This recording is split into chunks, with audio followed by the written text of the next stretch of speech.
दामोदर कुंड ने स्वच्छ करो, दामोदर कुंड ने स्वच्छ करो, दामोदर कुंड ने स्वच्छ करो।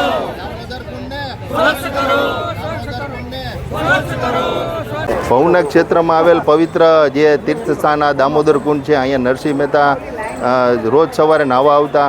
ભગવાન શ્રી કૃષ્ણ અહીં ઘણી વખત પધાર્યા છે. મહાપ્રભુજીની બેઠક છે.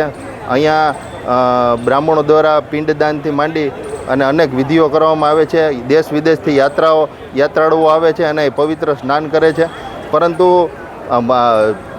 જે ભાજપના શાસકો છે ત્યાં કરોડો રૂપિયા અગાઉ પણ 8 કરોડ રૂપિયાની માતબર રકમ વાપરી હતી અને પ્રશાસનને પ્રવાસન વિભાગે આના માટે સ્વચ્છતા રાખવા માટે કરોડો રૂપિયાની ગ્રાન્ટ ફાળવણી કરી છે, માણસો આપ્યા છે. તો આ તમામ જણા અહીંયા જે લોકો છે એ શું કરે છે? અહીં સફાઈ તો થતી નથી.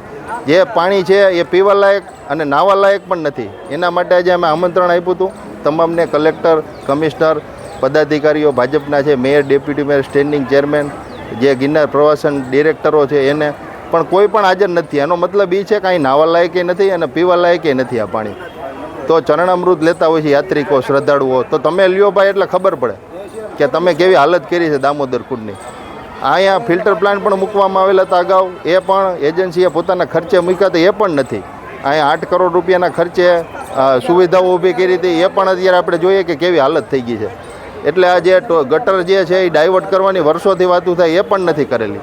આવી અનેક ક્ષતિઓ દામોદર કુંડમાં કોઈ ધ્યાન નથી. જ્યાં પૈસા મળે આ લોકોને, જ્યાં ભ્રષ્ટાચાર કરવો હોય એ પવિત્ર તીર્થ ક્ષેત્રોને પણ નથી મૂકતા.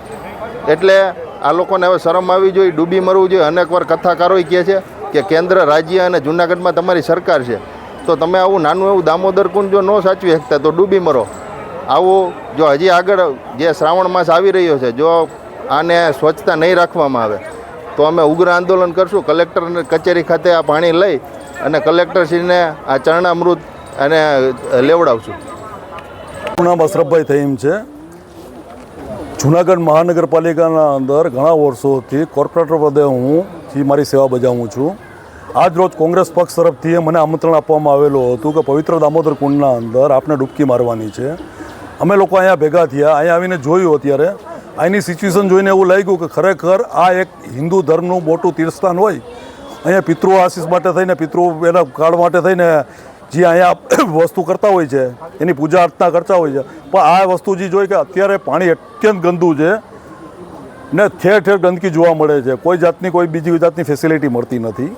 એટલે આપના માધ્યમથી પ્રશાસનને હું વિનંતી કરું છું કે ઇન કેસ આ વસ્તુ કરવામાં મારી ગ્રાન્ટની જરૂર પડે, ભલે હું મુસ્લિમ સમાજમાંથી આવું છું, પણ હિન્દુ લોકોના જે પવિત્ર આસ્થાનું કેન્દ્ર છે આ પવિત્ર દામોદર કુંડ, એના અંદર સ્વચ્છતા થાય એ આપના માધ્યમથી હું વિનંતી કરું છું. ને આમના માટે થઈને જે મારી પોતાની ગ્રાન્ટની જરૂર પડતી હશે તો મારી ગ્રાન્ટ આપવા માટે પણ તૈયાર છું. એના અંદર મને જે કંઈ રીતે સહભાગી થવાનું કહેશે એ માટે હું આપના માધ્યમથી અત્યારે હું બધાને યાદી આપું છું કે ભાઈ ઇનકેસ જરૂર પડશે તો એના માટે અડીખમ રીતે હું તૈયાર છું. તમારું નામથી? મકાજી મેઘપર, કાલાવડ તાલુકો, જામનગર જિલ્લો. અમે ત્યાંથી ફૂલ પધરાવા અહીંયા આવ્યા છીએ તર્પણ કરવા, પણ આ તર્પણ કર્યા જેવું પાણી નથી દેખાતું. આમાં તો કુંડમાં પાણી ગંદકી છે અને આ પાણીથી અમે જરાક નારાજ છીએ. તો આ સરકારને આ વિનંતી છે, ભાજપ સરકારને, કે આ કાંઈક કુંડનું સારું કરે. અમારી આટલી વિનંતી છે આ સરકારને, તો કાંઈક વિચારે.